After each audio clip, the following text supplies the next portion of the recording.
Undisputed. We are live from Los Angeles. I'm Jenny Taft here with Skip Bayless. Shannon Sharp is live in Atlanta. What? Super Bowl. You know, Skip, he had to go to the Super Bowl. His head's even bigger than ever. And he's got a big head. We know that, right? Yeah. The polar vortex has come to Georgia. It's really cold down here this morning, Skip. Oh. You know, I'm so sorry for you. I was Yeah, going to say. I know you're not. No, you're not. So hey, warm Jenny. here. What's up? How are you? I'm good. How you doing, Skip?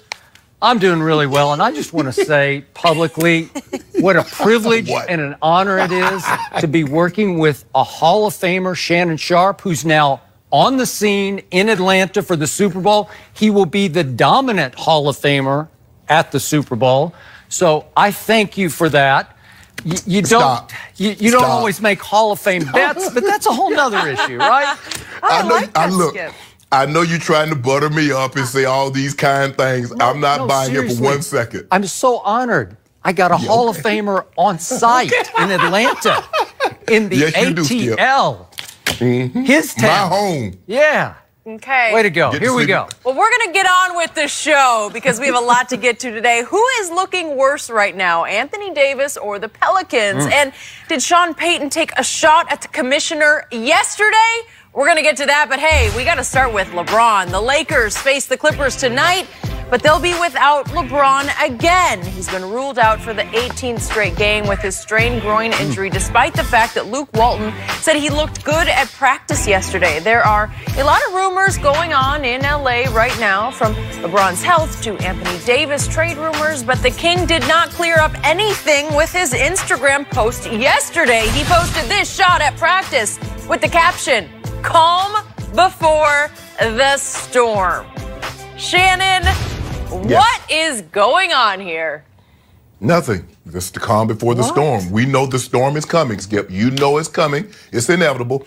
Skip, I think we need to temper our expectations because we've never seen LeBron James injured for any significant amount of time.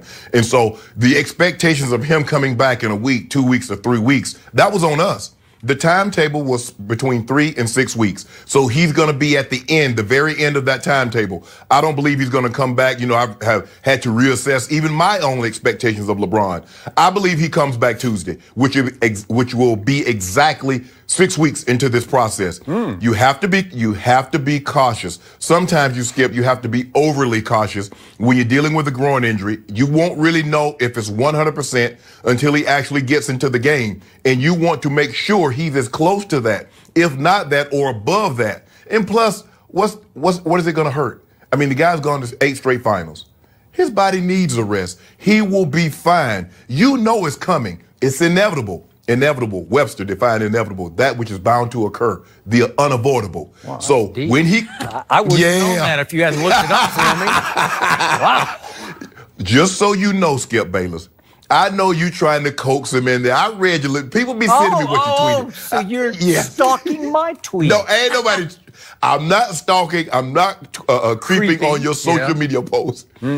He's going to be back, and when he comes back, the Western Conference is on notice. I'm letting you know today that when LeBron James gets back, the Western Conference, other than Golden State, you're on notice. You're on notice. The King is coming.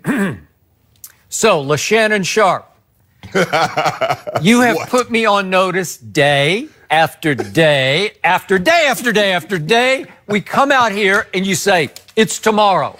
Better be ready. You're on notice. And I'm waiting. And I'm waiting, and I see posts. I see caged angry lion one day, and then the next day I see calm before the storm. And I'm saying, what storm? Where? How? He keeps threatening to come back, and he doesn't come back. And he threatens, that polar vortex and he is coming. Doesn't come back. Oh, he's the polar vortex now, right? The embodiment of the polar vortex. He's about to put a chill on the Western Conference. Really? Well, he needs a shirt on in practice. He's going to get cold, right? He must be playing for the Skins in practice every day, right? Shirts against Skins, because I don't know. He never has a shirt on. I don't know what's going on. But LaShannon Sharp, you need to explain to me the psyche of your man, LeWeird James, because this is getting LeWeirder and LeWeirder. And I'm trying to read into it. There's always a subtext with LeBron. There's always something going on because he is the drama king. There's always between the lines with LeBron, the caged, angry lion, because something else is going on here that I don't quite understand. And I found it very fascinating yesterday and ultimately very telling that our man Luke Walton, I think he's still the head coach of the Lakers. I'm not sure about that, but the last I read, he's still the head coach at the moment. He did a little media session after practice, and I'm going to read you just a couple of the little quotes that came out of this. He looked good today, said Luke Walton. He did everything we had on the schedule, and he looked good. He looked good 2 days ago in practice, too, said Luke Walton, and went on and on about how good LeBron looked. He was doing all the right movements, defensive and offensive movements. And he concluded his media session, and guess what? Member of the PR staff walked up to the media group and suddenly announced at the end of Luke's talking, LeBron is out for the Clippers game, which is obviously tonight. Right. He's out. So, again, out. It sounded O-U-W-T, out. It sounded like Luke Walton was opening the door wider and wider for LeBron to play tonight against the Clippers, which is obviously a quote-unquote home game, even though it's home at Staples for the Clippers. And the shock to me was that Luke was not in the loop. He had no idea what was going on until the announcement came down from LeBron in camp. Nope, not tomorrow night. That's interesting. Which is tonight. And now I'm left to wonder, does Luke have any idea what's going on here? How is the head coach not ahead of the media? The head coach had to hear about it as the media was told about it. Well, here's the thing, Skip Bayless. Luke Walton right now is on a need-to-know basis, and right then he didn't need to know. Skip, it's like, sometimes your job, they say you need to put in a 2 weeks or a 30-day notice if you're not going to return. No, when I don't show up for 3 or 4 days, you know I'm not coming back. So Luke Walton, when you don't see LeBron James out there on the court, you know he's not playing. We don't need to tell Luke Walton, Skip Bayless. You know what? I need you to stop this, Skip. LeBron James, you take everything. I didn't start anything. I'm just asking questions. Okay, well, let me try and help you understand or answer your questions. When he tweeted about being a caged, angry lion, you're talking about a guy that really hasn't missed a significant amount of time due to injury. He loves the game of basketball. He loves competing and playing the game of basketball. Now, all of a sudden, that's been taken away, be it 3 weeks, 4 weeks, or I believe he plays Tuesday, which will be exactly 6 weeks. That's been taken away from him. He wants to get out there. He's like, I've been caged up. I see all these guys playing. I hear you guys talking. I see what James Harden doing. I see what Paul George, Steph, KD, I see what everybody's doing. Y'all trying to forget about me, but don't worry about it. This caged, angry lion, the quiet before the storm, Skip, is coming. And you know when Cyclone James hits down, what it's over you for know, Mr. Sharp, is that talk is cheap. Posts are cheap. Tweets are cheap. Except maybe that tweet of December 26th, the day after he popped his groin at Golden State. I got to bring it up again because I still don't understand it. Dodged a bullet, tweeted LeBron James after the MRI on his groin. So he got to see the 3D view of his groin, and apparently it didn't pop. It didn't tear. And it finished, that tweet did, with hashtag back in no time. Yeah. And now I'm wondering, back in sometime? Back in long time? Skip, he said, back in any time? Skip, he said he dodged a bullet. That didn't mean he dodged all the bullets. Maybe a few of them grazed him. They grazed him. Yeah, it's a flesh wound, just a flesh wound, as they say in the movies. But I'm also wondering about why your man LeBron James, and this is a big if here, a big question mark for me. Why hasn't he said one word to the media since the evening of December 25th when he spoke post-game at Golden State after the Lakers pulled off a big upset rout of the Golden State Warriors, who were basically in psychological shambles at that point? Not anymore.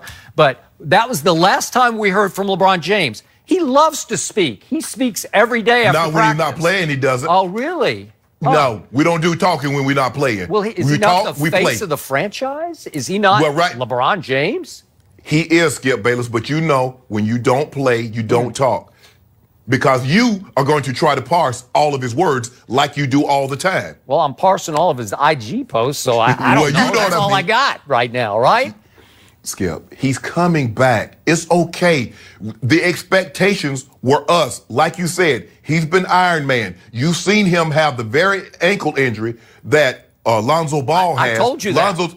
Yeah. Yes. Lonzo, 6 weeks. LeBron, 6 minutes on an ankle turn, right? It's like Yes, 6 minutes later, he's going full speed. I've never seen anything like it before. But the groin is a lot different. It's a smaller muscle, Skip, and you don't really know. I understand that Luke says that that he looked good the last couple of days in practice, but until he actually get into a game situation, which is the actual game, and he has to drop the hammer to the floor and get to the basket, or he has to change direction all of a sudden, then and only then will he know that groin is 100% healthy.